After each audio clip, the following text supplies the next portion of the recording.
তো এখন হয়ে গেছে আমার চান। এইবারে হচ্ছে আমি দেব পুজো। আজকে কী বার? আজকে হচ্ছে শুক্রবার। তো পুজো দেব। তো পুজো টুজো দিয়ে তারপরে মেয়ের রান্না করব। মেয়ে তো আজকে লাস্ট পরীক্ষা, ওরাল পরীক্ষা চলছে এখন। তো ওর এখন হচ্ছে লাস্ট পরীক্ষা আজকে, আবার সোমবার থেকে রিটেন পরীক্ষা চালু হবে। তো পুজো টুজো দিয়ে তারপরে জামা কাপড় মেলে ও রান্নাটা বসাবো। আজকে বলে গেছে আমাকে কী কী খাবে, তো সেই সব রান্না টান্না করবো। তো চলো এখন তাহলে চট করে পুজোটা দিয়ে।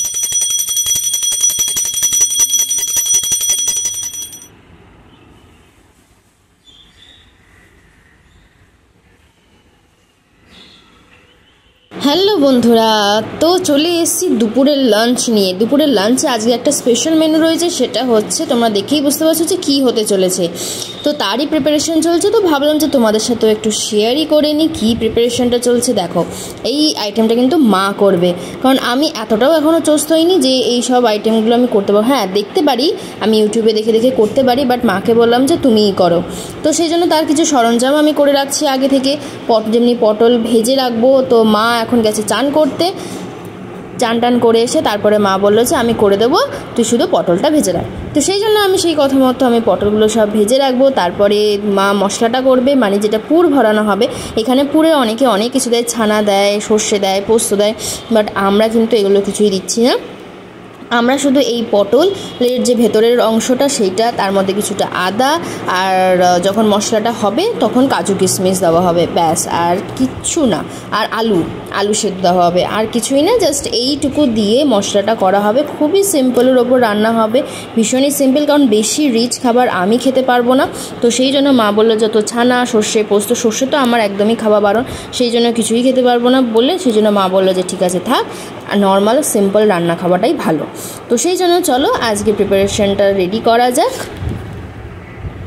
তো এখানে হয়ে গেছে, দেখো আমাদের মশলাটা রেডি, আর আলু সেদ্ধ দিয়ে কিন্তু মশলাটা রেডি করা হচ্ছে। তো ভালোই লাগবে হয়তো খেতে, যেহেতু মা রান্না করছে। তো আমিও একটু সাথে সাথে হেল্প করে দিচ্ছি, কারণ আমাকেও শিখতে হবে, যখন মা থাকবে না তখন কী করব। আর এখানে একটা পেস্ট তৈরি করা সেটা হচ্ছে কাজু, তারপরে একটু টক দই আর একটু গুঁড়ো মশলা, সেগুলো দিয়ে একটা এরকম পেস্ট তৈরি করা হয়েছে। তো চলো এখন পুরটা ভরে নিই, যে পটলগুলো আছে পুরটা বসে বসে ভরে নিই।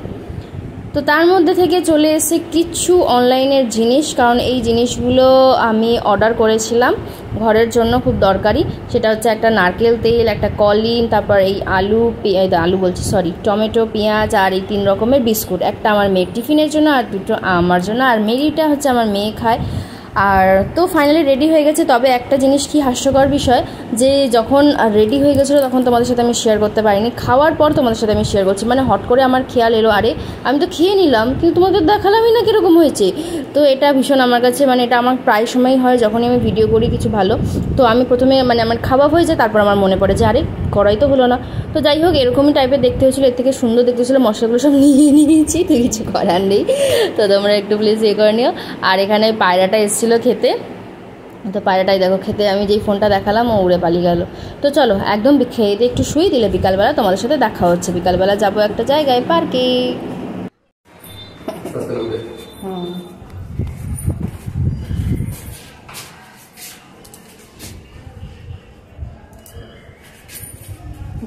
যাও যাচ্ছি।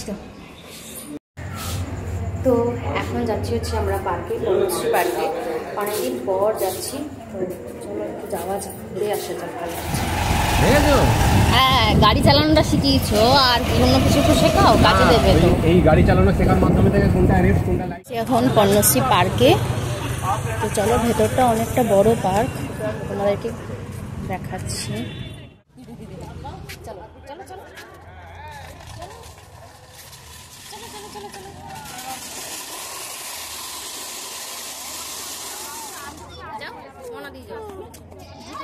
সবাই জুতো পরে উঠছে, দেখো না, সবাই জুতো পরে উঠছে, থাক।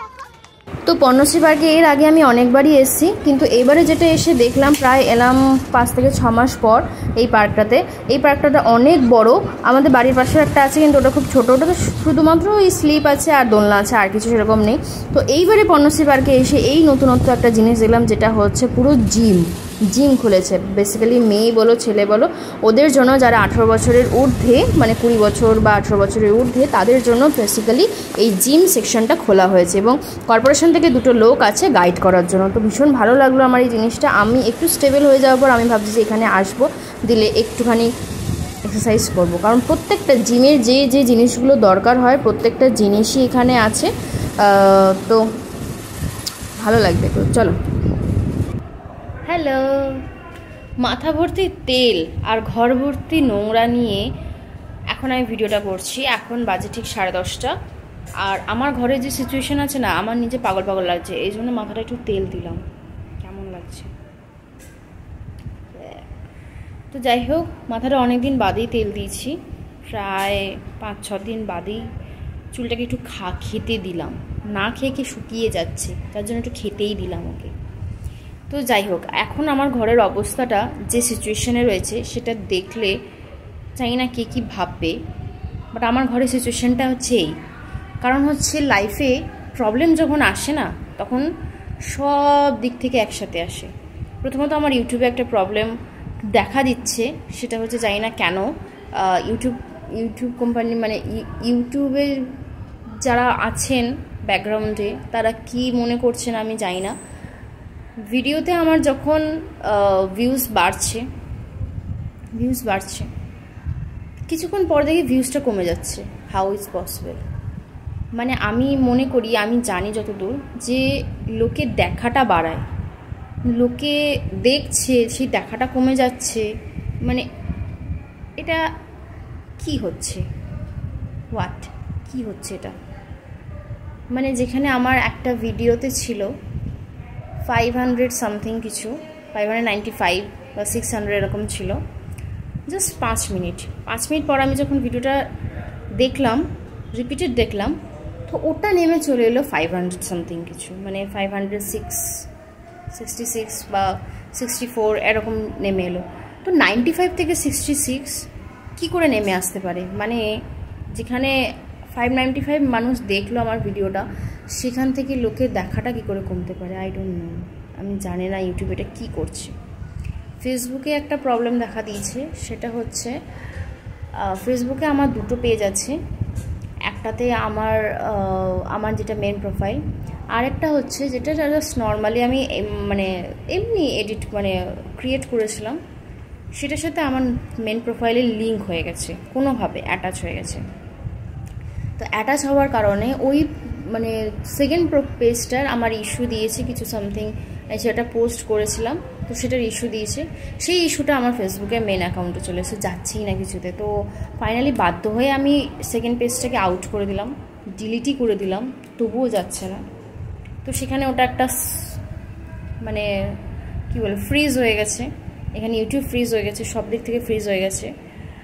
তার মধ্যে আরেকটা সবথেকে বড় প্রবলেম হচ্ছে আমার ঠাকুমা শাশুড়ি, মানে আমার হাজব্যান্ডের ঠাকুমা, ওনার কন্ডিশন খুব একটা ভালো নেই। তো ওনাকে এখন হসপিটালাইজ করতে হয়েছে, স্যালাইন চলছে। ওনার I think something brain stroke মতো কিছু হয়েছে।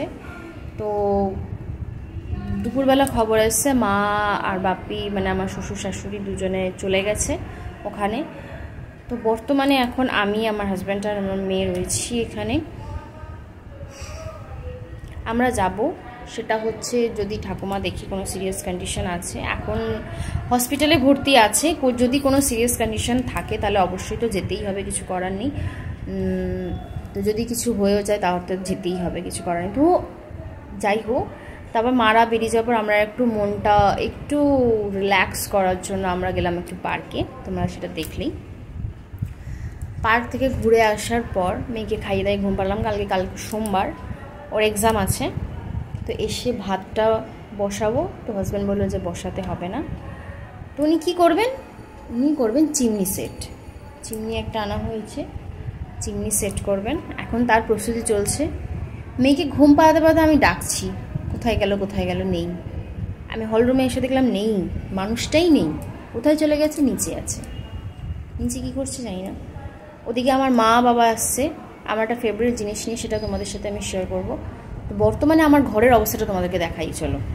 এখন বাজে হচ্ছে 10:40। আমার ঘরের অবস্থা হচ্ছে, এখানে একটা জিনিস ছড়ানো চিমনি, এখানে একটা সেট ছড়ানো চিমনি, আর আমার পুরো টেবিল জুড়ে এই অবস্থা রীতিমতো, মানে কিছু গোছানো হয়নি। কিচেনের ওখানে বাসন পড়ে রয়েছে, এখানে ভাত বসিয়েছি, আর কিচেনের অবস্থাটা হচ্ছে এই এখন বর্তমান অবস্থা। তো বর্তমান অবস্থা আমি এই জিনিসটাকে গোছাবো, গুছিয়ে তারপর খাবো। আর যে ফেভারিট জিনিসটা আসছে, মানে অন দ্য ওয়েও এখনও হয়নি, মানে এখন প্যাক চলছে, মা বাবার কাছে আছে, ও যাবে এখান থেকে, তারপর অন দ্য ওয়ে হবে, আসবে, খাবো, শোবো, কালকে মেয়ের স্কুল আছে।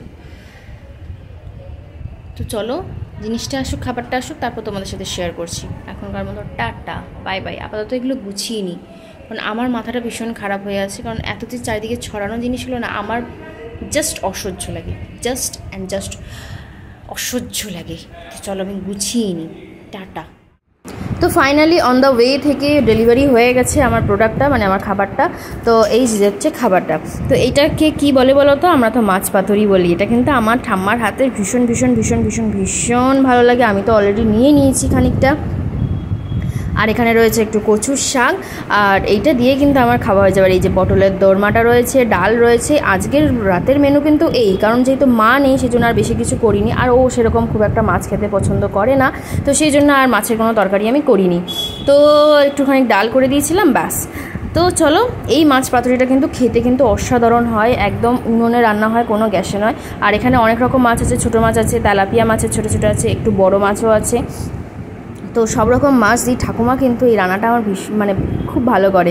তো আমি বিয়ের আগে যতবার বাড়ি যেতাম, যতবার, সে সপ্তাহে যদি আমি 2 বার যাই, 2 বারই ঠাম্মা পাতুরি রান্না করতো। জানে যে আর বড় নাতনি পাতুরি খেতে কিন্তু ভীষণ ভালোবাসে, তো সেই জন্য ঠাম্মা মানে পাতুরি করতোই করতো। এটা মানে কম্পালসারি ছিলই যে আমি যাব মানে ঠাম্মা পাতুরি করবে না, এটা আমি কোনো দিনই হতে দিইনি। আর এখন যাওয়া হয় না বলে খাওয়াও হয় না, কিন্তু পাতুরি ছাড়িনি। মা গেছিলো, মাকে বলেছি তুমি নিয়ে আসো পাতুরি। তো জাস্ট অসাধারণ হয়েছে, অসাধারণ খেতে। তো আমার ভীষণ ভালো লাগে। আমার যে কোনো পাতুরি, মানে ডাল পাতুরিও করে, আলু পাতুরি করে, মাছ পাতুরি করে, ভীষণ ভালো লাগে। তো যাই হোক, আজকের ভিডিওটা তোমাদের কেমন লাগলো আমাকে অবশ্যই কমেন্ট সেকশনে জানিও। আর তোমাদের কার কার মাছ পাতুরি খেতে ভালো লাগে সেটাও আমাকে জানিও। তো চলো আজকের মতো টাটা, গুড নাইট, দেখা হচ্ছে তোমাদের সাথে নেক্সট ব্লগ।